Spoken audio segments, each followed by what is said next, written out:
అందరికీ నమస్కారం. సుప్రీంకోర్టు తీర్పు విడుదల. లడ్డూ వివాదం రివర్స్. ఈ విషయాలను తెలుసుకుంటూ వీడియో మీరు కంప్లీట్‌గా చూడండి. అప్పుడు మీకు కంప్లీట్ ఇన్ఫర్మేషన్ ఏంటో అర్థమవుతుంది. అదేవిధంగా చాలా మంది వీడియో చూస్తున్నారు కానీ సబ్స్క్రైబ్ చేసుకోవడం మాత్రం మర్చిపోతున్నారు.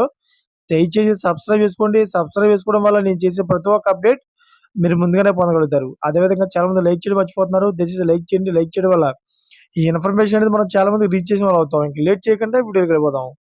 ఫ్రెండ్స్, ఏపీ సర్కార్‌కు సుప్రీంకోర్టు షాక్ ఇచ్చింది. లడ్డూలో కల్తీ నెయ్యి వాడినట్లు ఆధారాలు లేవు. లడ్డూలో కల్తీ జరిగిందని నిర్ధారించారా అని సుప్రీంకోర్టు ప్రశ్నించింది. కల్తీ జరిగిందని అనుమానించినప్పుడు నెయ్యిని, లడ్డూలను టెస్టింగ్‌కు పంపించారా అని ప్రశ్నించింది. దేశంలో ఫుడ్ సేఫ్టీ విభాగాల ల్యాబ్‌లు ఉన్నాయి. నెయ్యి కల్తీ జరిగినట్లు గుర్తించిన తర్వాత లడ్డూ తయారీలో ఉపయోగించారా అని అడిగింది.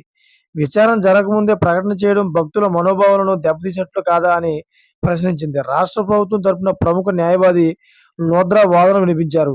లడ్డూ నాణ్యతపై భక్తులు ఫిర్యాదు చేశారని లోద్రా కోర్టుకు వివరించారు. అయితే ఈ విషయంపై చంద్రబాబు నాయుడుకి అయితే పెద్ద బిగ్ షాక్ తగినట్టు అయింది.